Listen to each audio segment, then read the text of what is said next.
हुड्डा साहब, ये तो मेरा 56 दिन का कार्यक्रम था, ये तो ट्रेलर है। हुड्डा साहब, ट्रेलर है, अभी तो पिक्चर बाकी है जो 8 तारीख के बाद आपको दिखाने का काम ये हरियाणा की हमारी भारतीय जनता पार्टी की सरकार करेगी। भाइयों, इन्होंने देश को, प्रदेश को विकास से भी मनहूस किया है।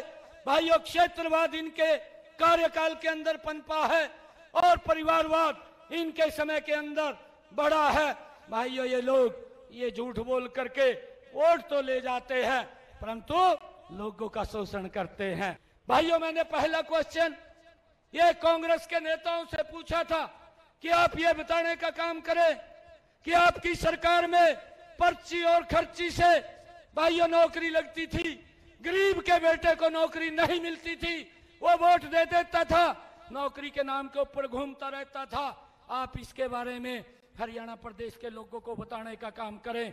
भाइयों, परंतु उसने कोई जवाब नहीं दिया। मैंने दूसरा क्वेश्चन और पूछा।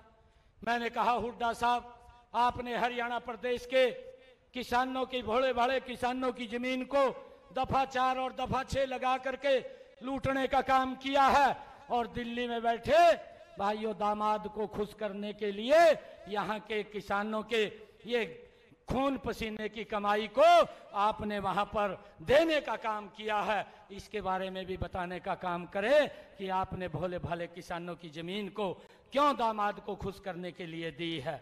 मैंने ये भी पूछा।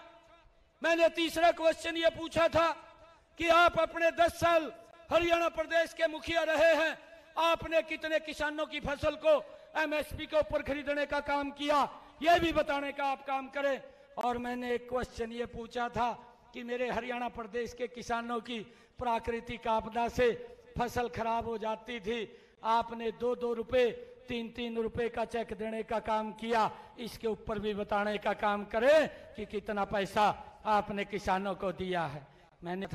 मैंने ये पूछा था कि हुड्डा साहब, आपकी सरकार में किसानों के ऊपर गोलियां चली थी, वो क्यों चली थी, किस कारण से चली थी, क्या उन किसानों के ऊपर गोलियां चलाई गई थी, इसके बारे में भी बताने का काम करें। मैंने एक और क्वेश्चन पूछा था हुड्डा साहब को कि आपकी सरकार में दलितों की बस्ती को क्यों आग लगाने का काम किया था, क्यों उनको गांव छोड़ करके पलायन करना पड़ा था, ये भी बताने का काम करें। मैंने ये क्वेश्चन पूछा था। मैंने ये भी पूछा था, हुड्डा साहब, आप झूठ बोलते हैं, आप ईमानदारी से बताने का काम करें।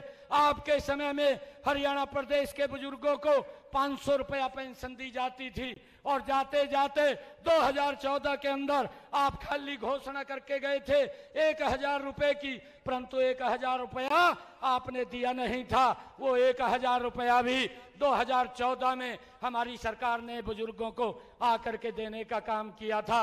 ये तो ट्रेलर है, मैंने ट्रेलर दिखाया है, अभी तो पिक्चर बाकी है। 8 तारीख के बाद कांग्रेस को पिक्चर दिखानी बाकी है।